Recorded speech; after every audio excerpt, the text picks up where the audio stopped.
Here with me today is Candice Blacknall, who is CEO and co-founder of Gaba. I'm really excited to dive into not only your background, but what Gaba is doing in the EdTech space for medical students.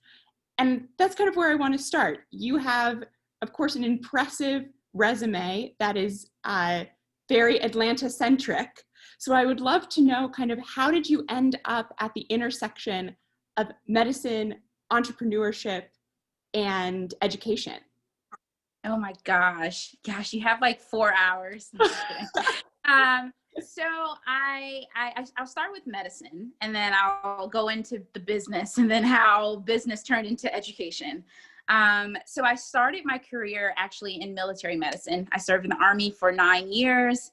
And as I was kind of nearing the end of my military career, I decided I wanted to continue medicine and I wanted to pursue it at a deeper level. And that meant going into medicine and pursuing a medical degree. So I decided to go to medical school and went to Morehouse School of Medicine, of course. And while I was there, I had always had an interest in entrepreneurship, but I don't think I really understood how to really get started and what kinds of skills would be essential for a successful entrepreneur. And Morehouse actually announced that they had started an MD, MBA program in collaboration with Georgia Tech, which is right up the road. And I was super excited, went to orientation, loved the program. And so I enrolled, and I became one of 2 students accepted into their second cohort. Wow. And while I was at Georgia Tech, of course, Georgia Tech's big thing is the intersection between business and technology. And I'm coming in with this medical background. So I immediately gravitated towards healthcare technology and how we can improve access in the healthcare space using tech.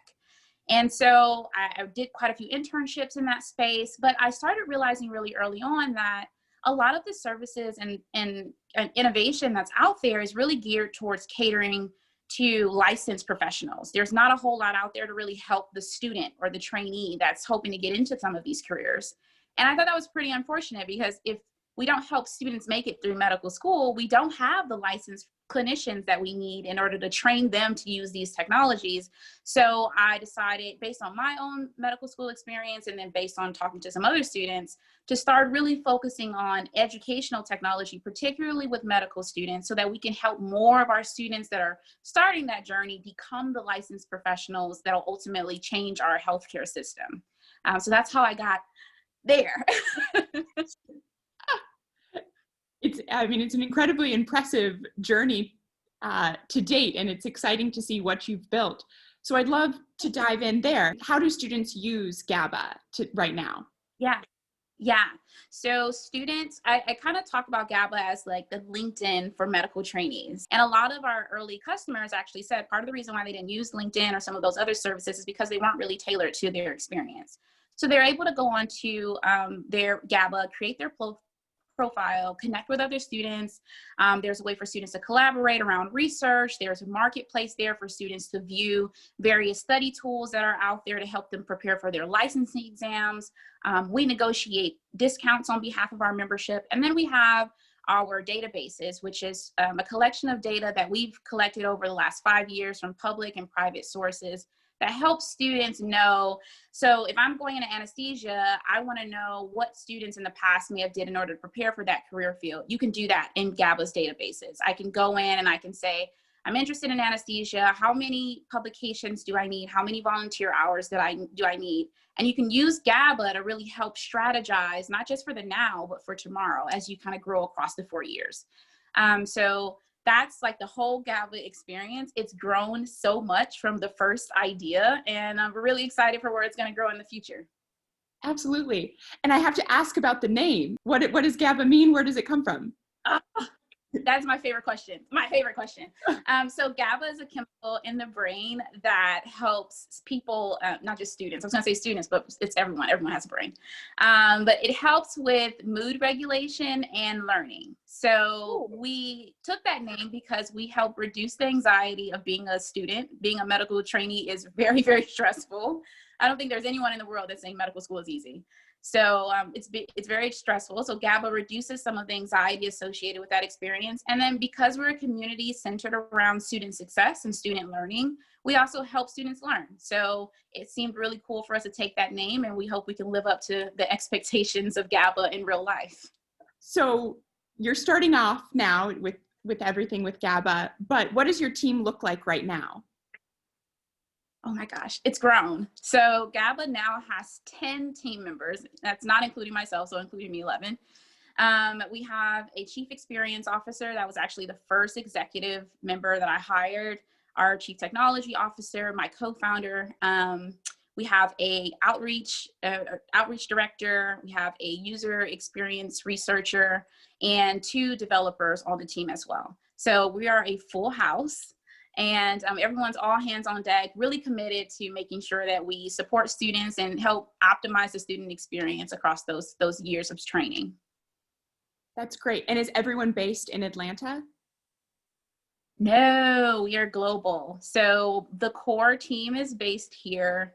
Myself, my co-founder, my chief experience officer, the marketing team is here, but we also have our development team that some members are living in Colombia. We have some members in Ghana. Some of our interns or apprentices are actually in Canada. So we really pride ourselves on being a global team. We recognize that, healthcare is something that everyone is worried about. It affects everyone globally. And I think COVID really drives that home, that this is an everyone concern. So it was really important when we were building the team, to have a team that was as diverse as the problem and the people that we're hoping to support. So we're everywhere. Wonderful. And you brought up that 2020 has and the pandemic has just showcased the problems, but also the opportunities in healthcare. What advice do you have, let's say, for both entrepreneurs? Let's start there. Entrepreneurs who have an idea to help improve the healthcare system.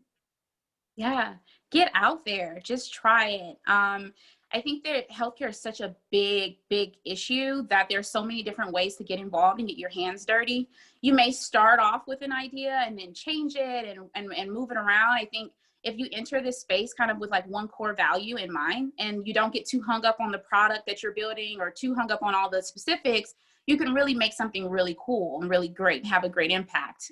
Because I think as you especially if you're not in healthcare, for one, get people on your team that are in healthcare. But if you're not in healthcare, it's a totally different animal. It's its own language in and of itself. So you may find that as you get in here and start kind of pulling back the layers on the problem that you're hoping to solve, you actually end up with a product that looks really different. So get in there, get your hands dirty, be adaptable, have fun, be prepared to learn a new language, and be prepared to, I think, be challenged to make sure that your product service, it translates well into the healthcare experience, because you're not just creating it for the doctor or the nurse or the healthcare administrator. You're creating this thing for our family, our friends, our grandmothers. And so as you kind of think about that, and kind of keep in mind that this is not just about the person that may be buying the product, but also the person who may be benefiting or using the product. And that's really the patient, which is really cool. That's a good point. That's wonderful to hear. Yeah. I would love to know then, kind of looking forward to 2021, what are you most excited about? What are you looking forward to with you and your team? Yeah. So unlike, I think most people had nightmare experiences with COVID, and we've had our struggles.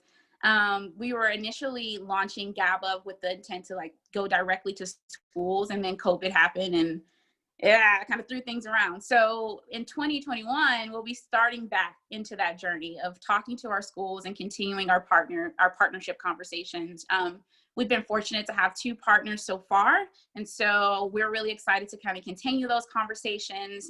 So far, we're looking at 10 early partnerships. And so I'm really excited to continue those relationships. I've learned so much from them already about their experience working in student success and some of the things that are really, leading in terms of what schools are considering to help support their students. So I'm really excited about that. I think, Gaba is a platform that uses machine learning. So a lot of what we'll be doing in the next year will be all about building out and refining that algorithm. So I'm excited just to kind of watch Gaba grow and watch the team grow as a result.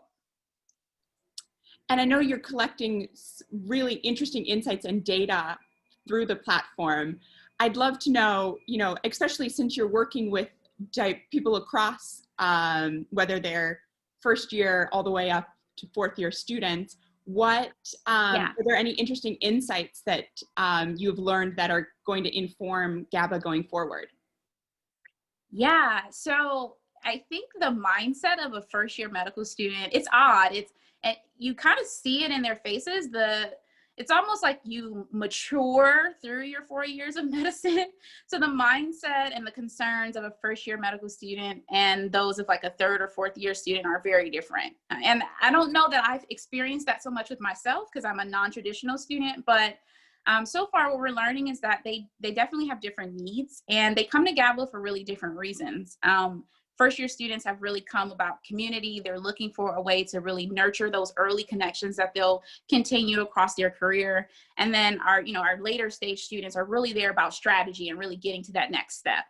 And so that's been really, really cool. But, of course, a huge component of what we do is about matching students to various study tools and support services based on their learning style and several other like learning or cognitive variables that we collect on the platform. So it's still early to kind of make some trends. We're seeing some really exciting differences between the groups, and not even just like first year students to fourth year students, but even some differences between students that are from different geographies, different backgrounds. So that's been really, really cool so far. And so even though Gaba is only 6 months old, we hope to kind of continue collecting that and be able to give our users some really powerful, impactful insights and go from there.